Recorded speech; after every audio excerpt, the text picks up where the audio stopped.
Right, we're doing another how-to video. And the reason we're jumping into this one is because order errors are really common, as you've seen, Scott, on easync, and you're seeing now on SALEFREAKS. Now, your ones on SALEFREAKS are mainly because of the debit card thing, but some of them may still end up being order errors, or you might get some in the future anyway. So I thought we'd do this quick video just to show people how to manually order an item and how easy it is on easync. One thing, you've got to load up your safe access on your Amazon account. So we're on here now. It's much easier. Sometimes this can run a little bit slow, but today it seems to be running fine. So the first thing you're going to do is you're going to go straight to the little shopping basket in this little, there we go, in this little square, and then you click on the three dots. If you guys are just watching this video now and you're not sure what's going on here because you're not at this stage, please watch the previous one or the how to set up video that I did with Scott of setting up with SALEFREAKS. This is for anyone who's just started using SALEFREAKS. Oh, look, you've got one here, no available offer. Quality. That's a real order error as well. I'll have to cancel. So I like to put it in order. So we've got here the oldest one. We're going to go straight onto it. So you click on the blue writing. And click navigate to product page. This is really handy. It'll take you straight there when it wants to. There we go. I'm just going to move this so I can see the price. Some hair dye for men. Nice. So it's £6. We see this is going to be in profit, so it's all good. Going to add it to basket. We're going to proceed to checkout now because you're using. I'm going to add it to basket, send it to my address. Yeah. Because you're using debit card, you will need to obviously enter those details. It's automatically saying this order is a gift. Oh wait, there's two things in the basket. This would go horribly wrong. You've already got something in the basket. Okay, so there you go, everyone. If you have already got something in the basket, it does sometimes happen. Just delete it. Proceed to checkout. We'll add it as a gift later on. This is going to be something we can do later on.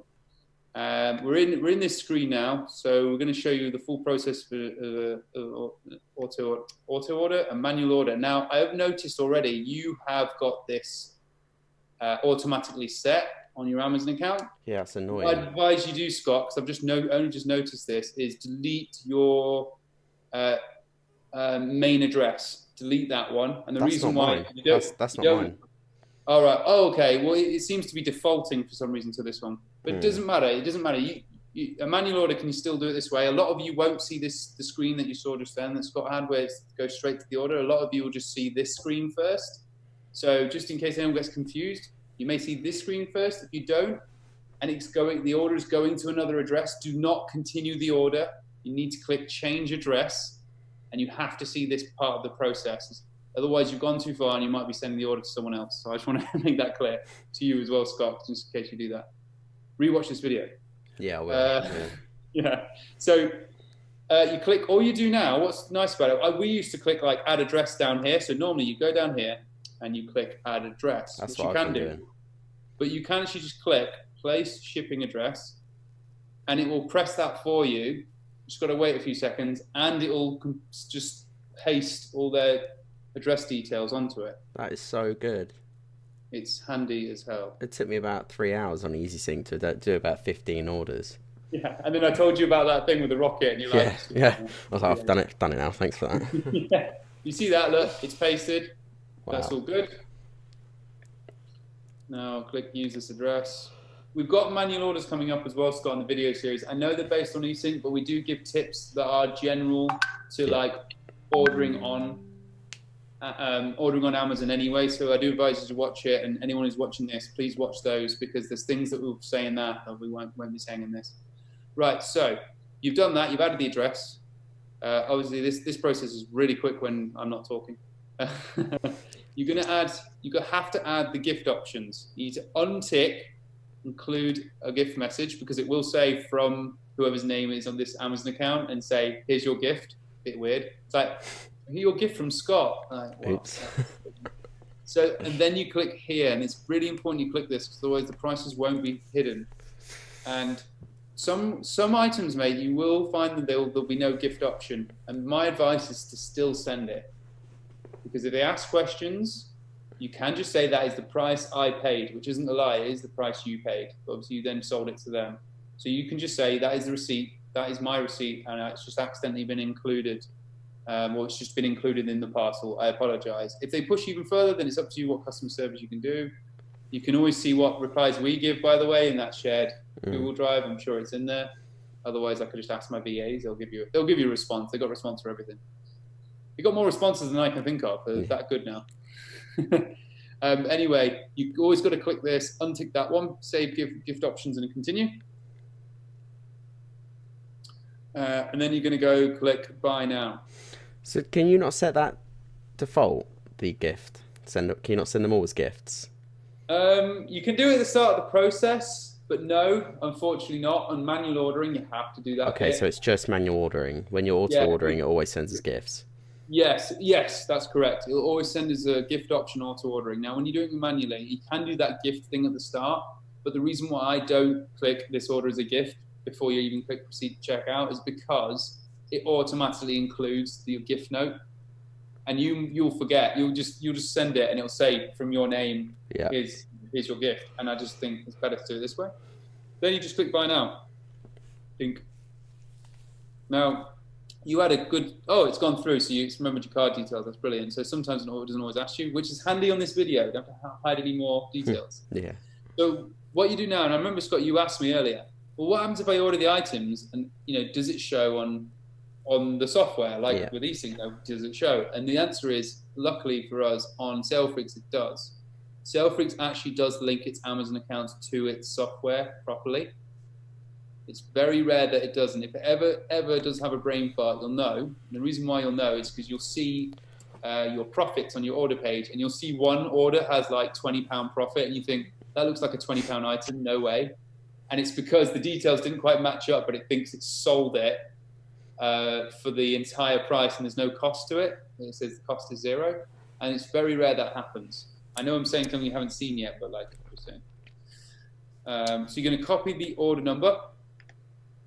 This is, by the way, if you need to take it outside of safe access, you could copy that, say, for example, and you could manually put that into an order page or go on another website and do that. That's if you need to take anything from and to safe access.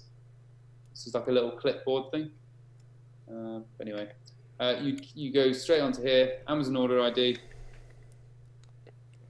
So did you have to do that, yeah? Yeah, you have to do what? No, you don't. That clipboard thing, you don't have to copy and paste from there. You copy here, the clipboard comes up automatically. I had no choice. And then you put in the order number here, and then you put in the cost of the item. Now, I can't actually remember off the top of my head what it is. So you click on review or edit order. And it's behind there. £6. And this will tell you what the profit was. A lot of people dye their hair, apparently. Yeah. Thanks for bringing that up. Do I need to dye my hair? What are you trying to say? No, I'm just saying I sell a lot of hair dye. Is that what you went for hair dye? You're like, oh no. Fuck. Do you dye your hair at 20 years old? Yeah, no, I don't. Mine's blonde. Mine's really blonde. Yeah, that's true. So you can see it shows your profit here. So all you can do now is you can click submit. 40p. Get in. And if you can't, by the way, just before I do this, if it's still an order error and there is a problem and you can't order the item, in here you can put a little note, and you can just put something here, and it gives you a little note. You know that little order screen that when you click here, it comes up with all those orders. Mm-hmm. It all populates there, and you get to see what note that you put. So it might just be like, check this order again on whatever date in case you want to wait a little bit longer, or if there's some kind of reason you need to do something, you can put a note here, click submit, and then a note goes on the order. But otherwise, everything's fine. You click submit. Are you sure? Ooh, don't know. Yes. And then in about 10 seconds, maybe less, this then will come up with a little box that says okay. You have to sort of move stuff around, and then the order will just go on to SALEFREAKS, and then that's it. It's been manually ordered. The process is simple. It's easy. It's slow at first, but as you do it more and more, it's not that bad. There you go, done. And then literally you go bam, bam, bam, on to the next one. We're not going to do another one, but like just an example, you go straight here. Yeah, you just do the next one. Yeah, just rinse and repeat until you got through them. So I got an error code there, no available offer. Yeah. Now, what would be the steps through that kind of error code? Okay, so I can tell you what my general steps are. It might be a case if it's a branded item, they're much harder to find a replacement. So we'll see, because it looked like it could have been a branded item. So go straight onto it as always. Is this the Oh, okay. This is an interesting one, and this is where I like this. This is like a little challenge, you know, for you, like what you're going to do. Right. So it's not yet been released. Oh. We made it right now. We will deliver it to you when it arrives. So that sucks. Basically, it's just Amazon saying we want your sales, but we're not going to deliver it anytime soon. You got a next option, $13.98, long delivery time. Not great. This is the last case sort of scenario sort of thing. If you ever did this, you can look at the ones below. $13.99 again, really slow delivery. However, and this is just my opinion, I am happy to send it if it's like new. I know it's a warehouse deal. They're going to get it fast. The price, unfortunately, isn't like that much cheaper for you, so it's not like you're going to make much more, but you are going to make a tiny bit more. And because the type of product it is, it's a product that's going to be consumed. It's going to be used. It's carpet cleaner solution. That is like a double whammy, like in the sense of like you are just a double proof that it's better just to send this. I personally pretty much always send the like new ones if it's the only option there. But if it's again a product that's going to be just consumed and used quickly, like new is fine. I'll go as down as very good because again it's just cosmetics, it's packaging type thing. Look, it says original packaging will be damaged. That's all it is. But the cleaner solution bottle is fully intact. Okay. So in this case, it's a warehouse deal. It's going to get to them fast. Add it to basket and then order this item because you found the alternative. Option number 2 is you go on here. Now this is VAX, so you probably can't find an alternative. But let's say it was just like some gym resistance bands by a random Amazon brand. Yeah. You would literally go in here and copy part of the title, and then you just paste it into here, and then you would just make sure it's on the right category, or click all or whatever, maybe. But yeah, you click on all or something, and you put in the title, and then you would find all the alternatives, and then you just try and order an alternative item, similar price, and make sure it's similar quality. And then they're your sort of like first two. So first two is like new, if it's there, that is a good option. If there's a non-prime option that works well and it's within your price range, or if it's a small loss, that's okay. And another option is finding the same item by a different brand. Okay, cool, brilliant. Does that make sense? Yeah, no, that's really good. That's really useful information. Yeah, good. Because I know that you guys will come up with it again. So we'll at some point. So we can point people towards this video. Is there anything else while we're here, or is it all good? I think that's good. I think we're good. Another training video with Scott complete.